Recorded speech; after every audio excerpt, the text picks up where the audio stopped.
I just learned that planned obsolescence actually has a name, and now I'm really upset about it. You've probably never heard that word, because I hadn't heard the word until like a couple days ago. Planned obsolescence is when a company intentionally makes their product worse so they can sell it more. And many, many, many companies have done this. Basically, every cell phone company is following in the steps of Apple, which started making their batteries non-replaceable. The batteries are the first thing to go bad in a phone, therefore every phone only really lasts a couple years. There's also perceived obsolescence, but I'm going to talk about that later. So planned obsolescence originated with light bulbs, where basically all the big companies got together and they're like, people aren't buying many light bulbs, and some dude in the back was like, hey, what if we make them only last 10,000 hours instead of 20,000 hours, so then they have to buy twice as many light bulbs? And everyone's like, that's genius. So all the companies started making their light bulbs worse, and everyone had to buy twice as many. That's planned obsolescence in a nutshell. Here's the point where people are like, but capitalism is supposed to breed innovation. It doesn't. It just gives you profit. And if there's a profit motive, people will do it. Therefore, if you make your products worse and they're still good enough for people to buy them, people will continue to buy them. If you make everything last like half as long, people will continue to buy them. When people say, man, they really don't make them like they did in the old days, that's true. Things like kitchen appliances, or pretty much any appliances, they don't make them like they do in the old days.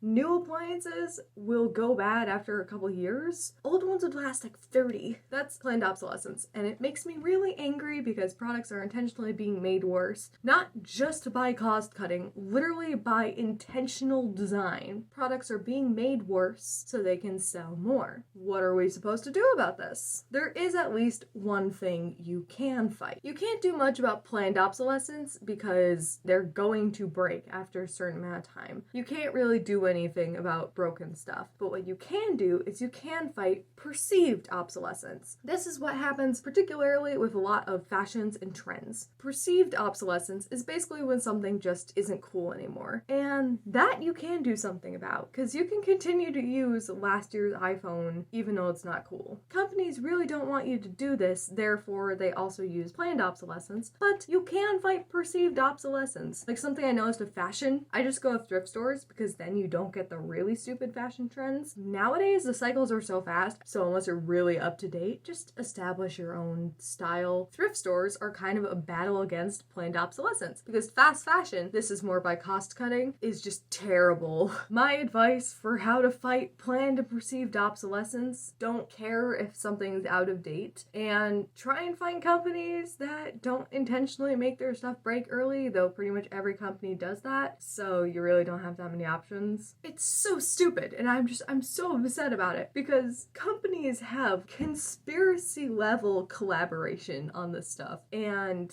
you can see it in so many places as soon as you start looking. Planned obsolescence is just something incredibly bothersome to me, that people intentionally make worse products so that either people have to throw them away. The other thing is planned obsolescence is not only hurting our wallets, it's hurting our environment, because the more products you make, the more products you not only have to use all the raw materials to make, but the more products you have to dispose of, which means we're ending up with a lot of stuff in landfills and a lot of stuff in oceans that really isn't supposed to be in oceans. And a lot of the things that go into, especially technology, are not really meant to be disposed of by landfill. Things like batteries are full of chemicals, and most people don't throw them away properly, so they're just sitting in a landfill leaking toxic chemicals. When fast fashion is included in kind of this metric of things being disposed of improperly, most clothes get thrown away. And you might be thinking that you donate your clothes. Chances are the organization you donated them to is throwing away a lot of clothes. And a lot of companies have started greenwashing and making recycling programs. Either the clothes are downcycled into fibers just to be used in a lot of different products, like paper products, or often as insulation, but other times they're just shipped off to impoverished countries, which then burn them. So yeah, not good. Also, a lot of companies intentionally destroy old products so that it doesn't devalue them. This happens in everything from supermarkets to high-end fashion retailers, and there are like photos online if you want to look at them. Lots of people working in grocery stores or fast food or bakeries have to throw out everything every night. They're not allowed to give it away, they're not allowed to take it home, they have to throw it out. And then for high-end fashion retailers, people have been forced to slice open bags so that people can't take them. Some grocery grocery stores go so far as to pouring bleach on everything in the trash so that people can't dumpster dive. Stores are going so far to prevent people from getting their product that they are willing to pour bleach on perfectly good food so that homeless people can't dumpster dive and eat it. Sounds pretty dystopian. This all comes back to oversupplying, planned obsolescence, perceived obsolescence, and this idea that everything has to be perfect and new all the time, and we don't like old things, and we don't like fixing things, and we don't like reused things, and it is ruining our society. My advice to you is go thrift shopping and donate to local thrift stores if at all possible.